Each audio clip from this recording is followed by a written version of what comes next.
Hey everybody, today we're going to be talking about movie quotes. We're talking about your favorite movie quotes and why, and I thought I would react to it. But before we do that, I'm going to plug my website. As always, it is deepfocuslens.com. I'm an artist, I do commission portraits, and I also sell prints of my work. If that is something that you're interested in, you can always go to the website below. And if you have a question about a commission or a print, you can always email me. My email is in the description box below as well. All right, we start with the first one. I'm as mad as hell, and I'm not going to take it anymore from Network. Those words invoke such angst that I hear it used all the time at sporting events or as a soundbite on the radio. That sentence is used well in the film to show how something of genuine emotion can be turned lifeless once a corporation puts their hands on it. While it was used for a satire of the 70s, the message of Network is relevant now more than ever. Yes, Network is a fantastic film. I think it is one of the great satires on media and all of that of the 1970s. And I mean, yeah, that's a fantastic scene. It's one of those scenes where you see it, you can't forget it. And it's one of those things also where when you hear the line, especially how it's said over and over and over again, it's like you kind of know it's going to become iconic. I think the first time I saw this film, I did not know the significance of that line, and I remember thinking, I bet you this is really famous. I bet you this scene is very famous, especially the performance. It's very unrelenting and very powerful. It's very visceral, very present, and, you know, especially when you think of the context of the film, I think that's very important. It is a break from things. And actually the cynicism of everything tinges it. I think the writing in something like Network is absolutely brilliant. And I think a lot of the satires of the time are really, really special. I drink your milkshake. It's just so iconic and makes me laugh every time I hear it. Yeah, I mean, it is a great quote, and I do remember when that movie came out initially, just how popular that line became, and I remember thinking, like, this is going to probably withstand the test of time. And I didn't know why. I still honestly don't really know why. I mean, I guess it could be just like the territoriality of the line, the idea of, you know, like these two people in such heavy competition with each other, and that big sequence at the end, that big scene at the end is just so full of terror, and it's also so eccentric at the same time. And I guess that line really embodies all of that so perfectly. And I do think that, like, of all the writing Paul Thomas Anderson has done, this is just, like, this is his magnum opus. I can't believe that Bryce prefers Van Patten's card to mine. This line single-handedly ramps this movie up to the next level of intensity. Yes, it does. That's really funny because somebody I know sort of recently saw American Psycho for the very first time, and that was instantly the first thing that they mentioned because, yeah, it's such a great scene. And I think it's, I mean, there's so many great lines in that movie. Really, I think it is one of the funniest, you know, like horror satires I think I've seen. And there's a million different things that I do quote from it. But this one in particular, I think is a very important scene because I think it kind of settles us into a specific culture and that kind of shark energy and that materialism. Something about the business card and the hubris of it. Mine is bigger than yours is just hilarious. It's also the sound effects, the way that it goes like whoosh. It's almost like they're drawing a sword or something. And yeah, absolutely wonderful scene. Personally, my go-to line is always, Sabrina, don't just stare at it, eat it. But maybe that's just me. They say time is the fire in which we burn. Right now, Captain, my time is running out. We leave so many things unfinished in our lives. Dr. Sauron Malcolm McDowell, Star Trek Generations, 1994. Well, you've just named one of my guilty pleasures. I think Generations is an absolutely terrible movie, and I could rip it to shreds right here, right now, but I love it. And it's more for nostalgic reasons. But I honestly always felt like Dr. Sauron was not a good villain. And, like, you know, Malcolm McDowell was always typecast as a specific type of villain, obviously. But I don't know, he just felt kind of ho-hum for me, especially when you consider how great certain villains have been in Star Trek. But yeah, this is a good line. And I do think that's very interesting because there's a lot of really movies that I don't particularly care for. But sometimes they'll have lines where out of context, if I didn't know it was from that movie, I'd be like, yeah, that's a perfectly fine quote. And yeah, I think this is a fine quote. Yeah, Star Trek is known more for the ideas. I don't look at the movies at all that way. The movies really water that down to really nauseating degrees. But I don't know. I could see that maybe being in you know, the actual series. As far back as I can remember, I always wanted to be a gangster. From Goodfellas. Such a powerful and memorable line, and to me, one of the best overall openings to a movie. Yeah, very funny because it's such a simple line. It's like anybody could have written that. But again, it's more the context of things. It's more just instantly you get a sense of the style of this movie, and it's so confident and it's so zippy. And yeah, I love that you're seeing everything from this person's point of view. You're seeing it from an outsider's point of view. Though I don't know if the line would be as famous. I could be so wrong, but I think it's something about Ray Liotta. I think it's the way that he delivers the line. It's just his, I don't know, it's the way that he speaks. It's the accent. It's the inflection. I don't know. It's very good. It really, really is memorable. And it just really sums up everything. It's like, I think in something like Wolf of Wall Street, there's a lot of fourth wall breaking. There's a lot of talking at the camera. And I feel like in just this one line, I get more of a sense of things than I ever did in that film. And it wastes no time giving us a sense of who this person is and again, what they want and how they're going to get there. I think it's really kind of a perfect opening, as you say. You were right. You were right about me. Tell your sister you were right. Darth Vader. When Star Wars meant something and it had a real story, that quote by Vader sums up perfectly the story of the original trilogy. It was about a family. In his last moments, a father apologizing to his son for the pain he caused and finds redemption in the eyes of his offspring.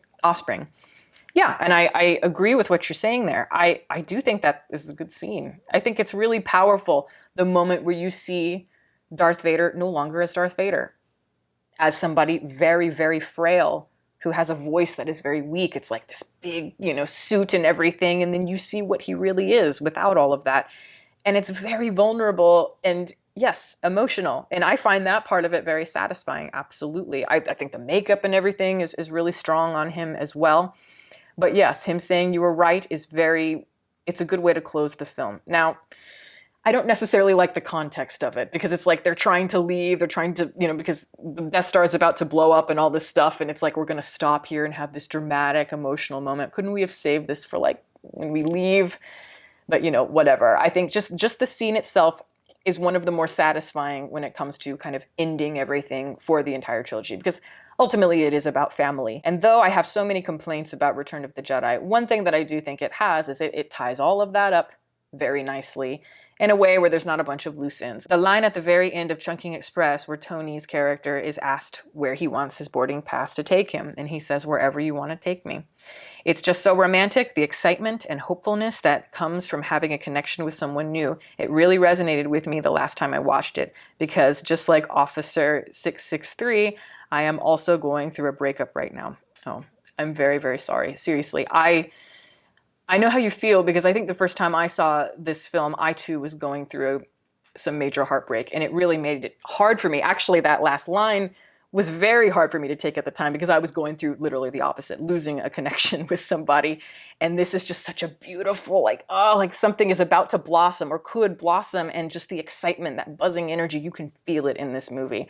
And yeah, it's very painful. It was very painful to watch at the time. And honestly, I think there still is. There is just, maybe this is just me, maybe this is how I read the film, because it is, it tends to be a positive film, but I find it to be very melancholy, even though it's kind of slowly trending towards something really beautiful. There's just a lot of loneliness and melancholia and a lot of confusion between people who are very, very lost and don't really know what they want, and just the idea of connections and what they really mean. I think it's a magnificent film. I think it's one of the best films about love, or like one of the best films about the idea of what love could be. And there are so many amazing lines in it, but I think the one that you've chosen, yeah, it's very simple, but it ends things in a beautiful way. It ends things, but it's a perfect beginning, and a very emotional one. From Zodiac, I need to know who he is. I need to stand there. I need to look him in the eye, and I need to know that it's him.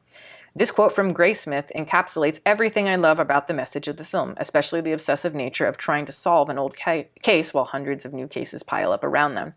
Yes, and I do think, I've said this, very openly for a long time. I think that Zodiac is David Fincher's great masterpiece. It's his great underrated work, and it is his best work.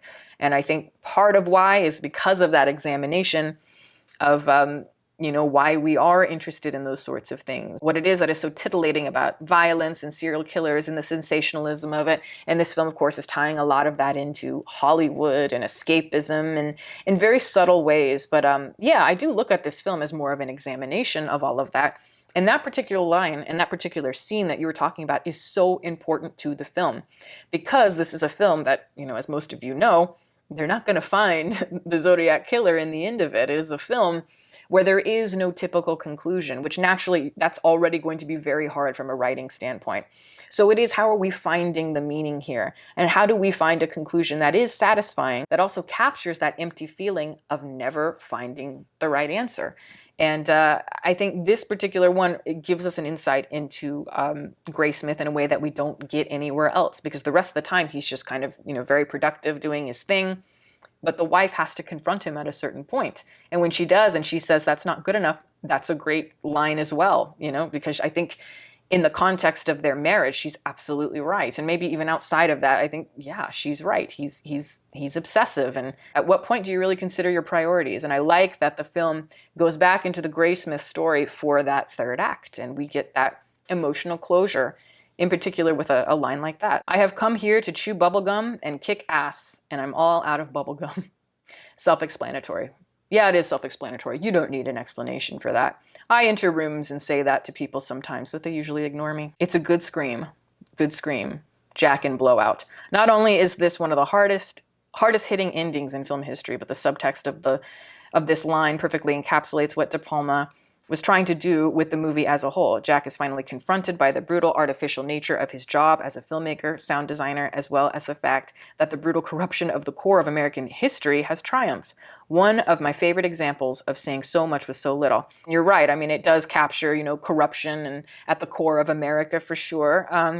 And there's a lot of different things going on in the movie. But I think another thing to mention, and this is a huge one, is the sexuality. I mean, I think this is a film that is full of sex, and it's full of the idea of voyeurism and dominance. And that's part of why I think the character of Travolta is so interesting, because he's kind of like the perfect man in a way, or at least, he's very handsome and he's caring. He's also curious, he's interested. But slowly, a lot of things are revealed, and we do realize that there is this always going to be this dominance versus submissive, and that can be a great thing, but it also can be a very dangerous thing. And with this, when De Palma is especially doing such a study on violence and sensationalism and the way all of that bleeds together, the idea of a good scream, like, yes, I mean, it's all about dominance over women in a sense, and that can be sexual, it can be violent. Often it's a combination of the both of them. But yeah, I get a very sexual feeling when I think about that line. And yes, it is a devastating line. It is one of the most devastating lines I've ever heard. And I remember the first time I saw that ending, I was literally like, oh, are you fucking kidding me? Like, yeah. From the Magnificent Ambersons, not a bit. There aren't any old times. When times are gone, they're not old, they're dead. There aren't any times but new times. A quote that is both in the picture and the Chungking novel. It struck me the first time I heard as so profound that we can get caught up in the nostalgia and sentiment, and the story is really about a family trying to cling very hard to the past. Yes, I think the whole movie is about nostalgia and memory and confronting the harsh realities of time moving on. And I think Orson Welles just captures that so amazingly, capturing the feeling of this line, the bitterness of it, the emptiness, but also just, yeah, the beauty and the warmth of that nostalgia at the same time. I think it's a magnificent film, and if I could think of anything to say about it, yes, it's about that melancholy. It's about memory and the pain of memory. And I don't know, when I look at Orson Welles and how quickly, like this is such a quick turnaround from Citizen Kane, it's amazing how much he matured in that time, and that he could take a lot of these themes that are, to me, much more personal than something like Citizen Kane. I love Citizen Kane, but this, to me, felt a lot more emotional and personal, and he brought all of that in a way where it feels intimate, but yet it's still grand in the Orson Welles sense. It's still gothic and doing all of those things. And yeah, I think that the characters in it are very sad people. And the more that you watch the film, the more you get that sense. It's like this idea of, if I had just made a certain decision all those years ago, but I didn't, and I've had to live with the repercussions of that. And yeah, so excellent, excellent film. If you like Orson Welles and you haven't seen this, please find it somewhere. But yeah, so those are just a few that you guys picked. But yeah, that's the video. Thank you guys so much for watching. So I'd like to give a shout out to my patrons who have been wonderful. Thank you guys so much for your support. Welcome to the new members. And if you are interested in supporting, the link for that is below, as well as the rest of my social media information. You can watch my videos here, and you can subscribe if you'd like. Catch you next time.